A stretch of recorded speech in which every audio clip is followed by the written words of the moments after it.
Okey, Assalamualaikum dan selamat sejahtera. Okey, untuk kita hari ini kita dah masuk bab 3.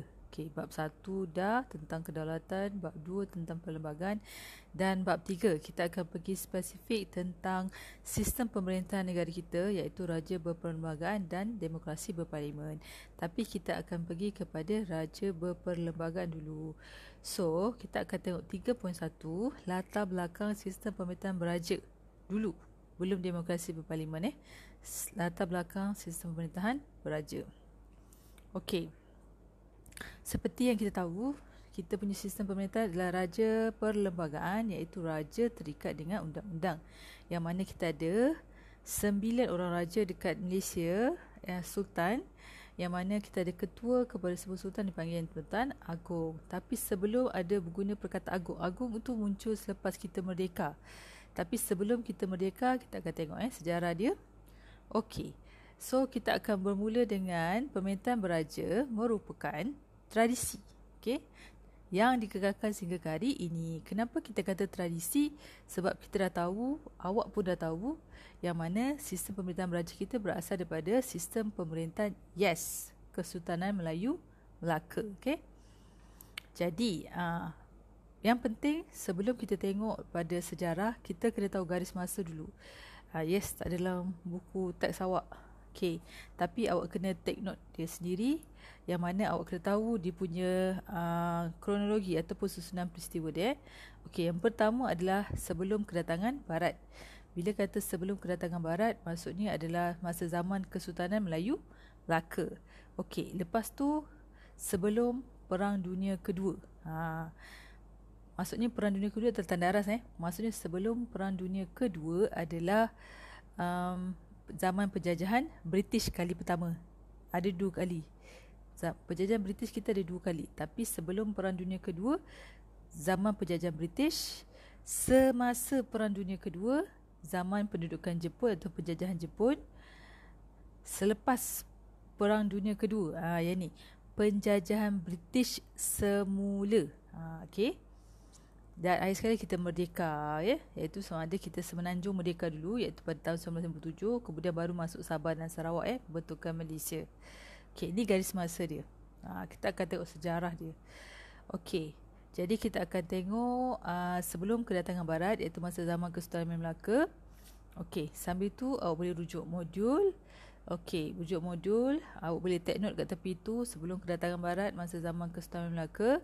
Okey, pemerintahan beraja. Sistem pemerintahan beraja, yes, berkuasa mutlak.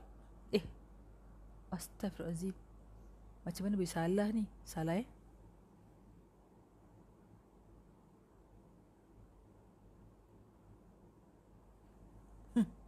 mutlak. Okey, apakah undang-undang digunakan oleh Kesultanan Melaka? Yes, awak dah belajar masa bab 1, bab 2. Ada 2 undang-undang iaitu Hukum Kadun Melaka dan Undang-Undang Laut Melaka.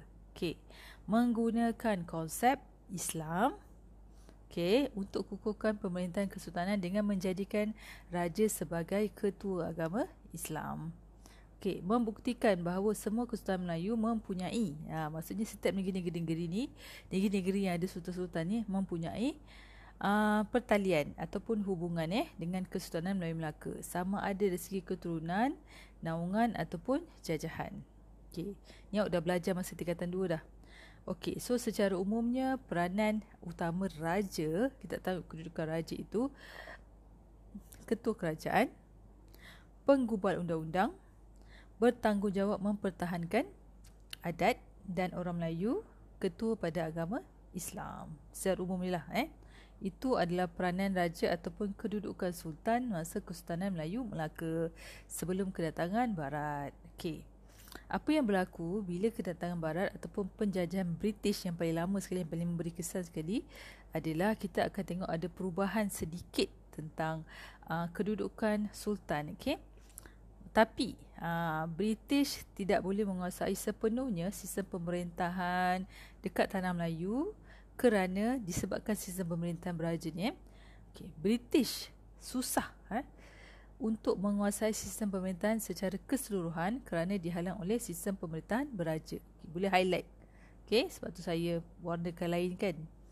Okey, walau bagaimanapun, British berjaya mewujudkan satu jawatan baru, iaitu jawatan baru ni diwujudkan pada dua, iaitu pada masa NNMB. Apa itu NNMB? Negeri-negeri Melayu Bersekutu. Okey, jawatan dia adalah resident. Okey, negeri-negeri Melayu tak bersekutu diwujudkan satu lagi jawatan baru adalah penasihat. Tugasnya sama je lah, cuma nama je berubah. Tugasnya kedua adalah menasihati Sultan, yang mana awak dah pun belajar masa tingkatan 3. Okey? Walaupun British berjaya meletakkan pegawai British, tetapi pemerintah tertinggi masih lagi raja. Okey. So sistem pemerintahan beraja ini semakin kukuh. Ada dua negeri yang British paling lambat nak kuasai adalah di negeri Johor dan juga Terengganu. Nampak Sistem pemerintahan beraja kukuh di Johor dan Terengganu kerana terdapat undang-undang yang melindungi kedudukan raja, iaitu Undang-Undang Tubuh Kerajaan Johor di Johor dan Undang-Undang Bagi Diri Kerajaan Terengganu di Terengganu. Sebenarnya Johor yang buat dulu, kemudian diikuti oleh Terengganu. Dan undang-undang ini sebenarnya menghalang kemasukan pegawai barat ke dalam pentadbiran. Sebab tu British ambil masa yang lama untuk menjajah. Akhirnya setelah undang-undang diubah, baru British boleh ambil.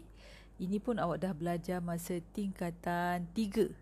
Kalau ingat lagi, pemerintahan beraja berjaya dipertahankan kerana kebijaksanaan pemerintah. Siapa yang bijak tu? Siapa itu? Yang ni Sultan Abu Bakar kat Johor dan juga Sultan Zainal Abidin 3. Terengganu. Sultan Zainal Abidin 3 ni yang tiru Sultan Abu Bakar. Hebatnya Sultan Abu Bakar ni adalah masa dibuat undang-undang tu, pegawai British tu hanya macam pencacai bawah-bawah aja. Dia tidak boleh memasuk dalam keputusan pentadbiran. Hebatnya masa tu pemerintahan Johor masa ni. Tapi selepas jatuh diwariskan pada orang lain dan dia tukar undang-undang tu, itu menyebabkan British ambil alih. Itu yang ruginya. Dan pada masa ini memang bijak lah. Sultan Abu Bakar bukan saja bijak, sebenarnya bukan saja bijak, kerana pada masa itu dia juga mempunyai pembesar-pembesar yang bijak, yang membantu mengukuhkan lagi kedudukan Sultan. Dah belajar masa tingkatan 3. Lepas tu semasa Perang Dunia Kedua, iaitu semasa pendudukan Jepun. Walaupun kita dijajah oleh negara Jepun, jadi masa tu Sultan pun tak ada kuasa. Tetapi kedudukan raja semasa pendudukan Jepun mengiktiraf Raja-Raja Melayu sebagai ketua agama Islam sahaja, dan akan diberikan pendapatan seperti mana sebelum itulah yang dapat. Cuma sebagai pemerintah negeri tak ada, sebab kita dijajah, tak ada kuasa. Dalam pentadbiran sebab tak ada kuasa, tak macam masa British, tak macam masa Kesultanan Melaka. Hapus terus, hanya ketua agama Islam saja. Dan ini dibuktikan semasa pengiktirafan itu diisytiharkan dalam persidangan Raja-Raja Tanah Melayu dan Sumatera bersama dengan tentera Jepun di Singapura. So kedudukan Raja-Raja Melayu di negeri masing-masing diletakkan di bawah Gubernur Jepun. Maksudnya siapa yang berkuasa masa pendudukan Jepun? Yes, Jepun. Jepun baru Sultan. Beza masa British, Sultan pegawai British. Tapi masa penjajah Jepun, Sultan. Macam itulah. So selepas Jepun kalah, bukan Jepun kalah, ni sebabkan Jepun menyerah kalah, kerana pengeboman di Hiroshima dan Nagasaki. So automatik Jepun menyerah kalah, dan ini menyebabkan British datang menjajah kita kali yang kedua. Tanda aras di Jepun. Sebelum Jepun British jajah, lepas Jepun datang British berundur. Lepas Jepun kalah, British datang balik. Macam tu Jadi dia berlaku perubahan kedudukan raja masa tu. Kesan. Jadi semasa penjajahan British semula, British datang balik, British cuba nak memperkenalkan Malayan Union 1946. Kalau tak silap, dah belajar masa tingkatan 4. Dan mana British nak satukan semua negeri menjadi satu, dan menyebabkan kedudukan raja tergugat. semasa British memperkenalkan Malayan Union pada tahun 1946, yang menyebabkan raja bukan lagi pemerintah negeri. Contoh sekarang, ketua negeri kita Sultan Negeri. Kalau Perak, Sultan Perak. Kalau Kedah, Sultan Kedah, macam tu. Tetapi pada masa Malayan Union diperkenalkan, so ketua negeri bukan Sultan ataupun Raja. Ketua negeri adalah Pesuruh Jaya Tinggi British, ataupun pegawai British. Dia ambil alih kuasa Raja, kedudukan Raja tu. Dan Raja hanya terhad kepada agama dan adat saja. Nanti kita akan tengok Majlis Raja-Raja. Okey, jadi tak dikuasa. British tak dikuasa, Raja tak dikuasa masa Malayan Union. Yang ini menyebabkan Raja tak puas hati dengan Malayan Union. Dan sebab tu tak lama kalau tengok 1946, lepas tu 1948. Sebab berlaku penentangan yang hebat. Kesan pendudukan Jepun sebenarnya menyemarakkan lagi semangat nasionalisme, menyebabkan orang tak nak terima dah penjajahan-penjajahan ni. Jadi mereka sekarang rakyat tanah Melayu nak merdeka. Jadi pelan-pelan mereka tolak Malayan Union dan British bersetuju untuk gantikan Malayan Union dengan Persekutuan Tanah Melayu 1948. Raja-raja Melayu berjaya menjadi pemerintah negeri. Highlight situ. Semula melalui Perjanjian Persekutuan Tanah Melayu 1948.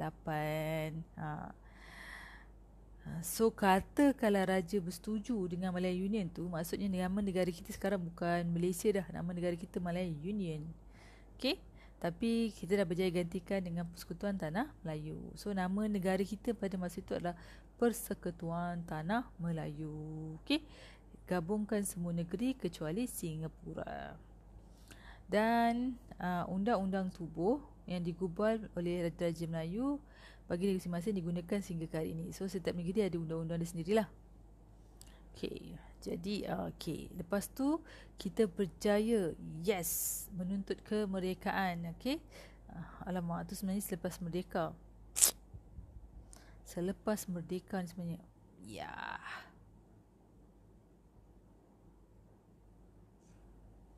Selepas merdeka. Okey, so lepas merdeka, so kita kembalikan balik kedudukan raja. Yang ni kita pakai konsep raja berperlembagaan. So sistem pemerintahan beraja dikekalkan dengan menggunakan konsep sistem raja berperlembagaan. Dia tak macam sebelum ni. Sebelum ni kan raja berkuasa mutlak kan. So tukar. Bila masa dia tukar? Selepas merdeka. So ketua utama negara ialah Yang di-Pertuan Agong. Yang dipilih daripada 9 negeri. 9 sultan. Kita Malaysia ada 9 sultan. So dia akan bergilir setiap 5 tahun. Termasuk bab sebelum ni pula. Selepas ni baru kita akan fokus pada Yang di-Pertuan Agong. Okay. Tapi tak apa, berkait-kait kan. Biasalah yang Syok sendiri mengajar kan. Raja berperlembagaan. So konsep pemerintahan negara kita ada 2, iaitu sistem raja berperlembagaan. Saya nak sebut sampai muntah macam tu. Okey, sampai awak tahu sistem pemerintahan negara kita sistem raja berperlembagaan dan demokrasi berparlimen. Saya nak awak sampai level macam tu. So raja sebagai ketua utama negara, paling tinggi raja. Okey, ataupun Yang di-Pertuan Agong lah. So demokrasi berparlimen pula, rakyat diberi hak untuk memilih pemimpin ataupun wakil dalam melalui pilihan raya. Bila sebut demokrasi berparlimen, kata kunci dia adalah pilihan raya. Okey.